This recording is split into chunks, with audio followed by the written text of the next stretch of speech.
who we are and what we are. So I would say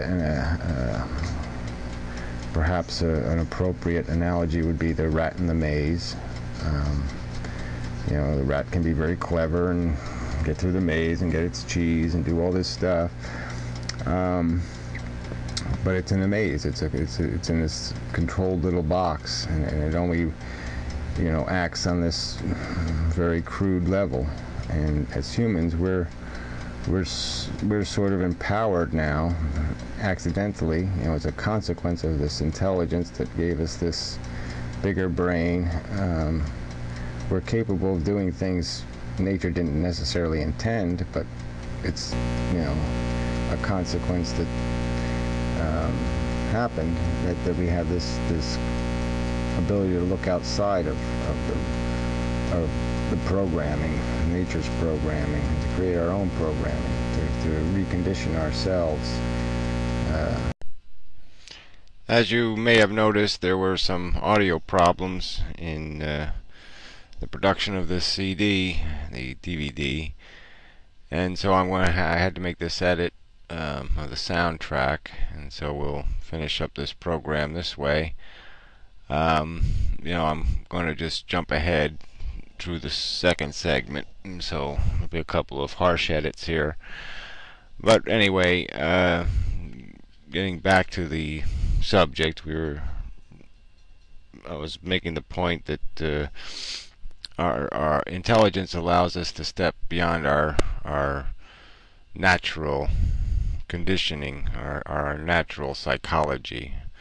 We're more than just primates now, because we have this extra intelligence, this intelligence that we can store outside of ourselves, and it allows us to basically analyze ourselves and to find a meaning that goes beyond what we feel, but it allows us to find a meaning in what we think.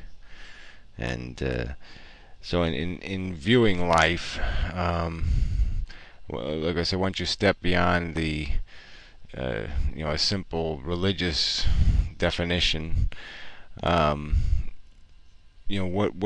does it mean? Does it have purpose? And it's always going to be something. Individuals can play with the facts, depending on which ones they choose and what assumptions they make. But in looking at the assumptions, I mean, everybody assumes life is productive, or that it is some benefit to the universe. But is there realistically any way to prove that or demonstrate that? There are basically two commodities. I might argue there's only one, but let's, for the sake of argument, say there are the two. There's the capacity to feel pain, to suffer, and the capacity to feel comfort and joy and happiness. Some people might say, everybody's going to have a different equation in how they define what pleasure is worth what pain. And in a sense, all living things are paying for life. Life isn't free, and it becomes an interesting question, to develop some equation where you can figure out what the efficiency of life itself is, life on Earth, and then the efficiency of your own life. And the movie It's a Wonderful Life creates a platform for a great analogy, because it's if you've seen the movie, I mean, there's this guy George, and he lives this life that he doesn't think's worth living, and then it's demonstrated to him that it was worth living, because you affected all these other lives in these subtle ways, and you were instrumental in saving other people from all kinds of horror and grief.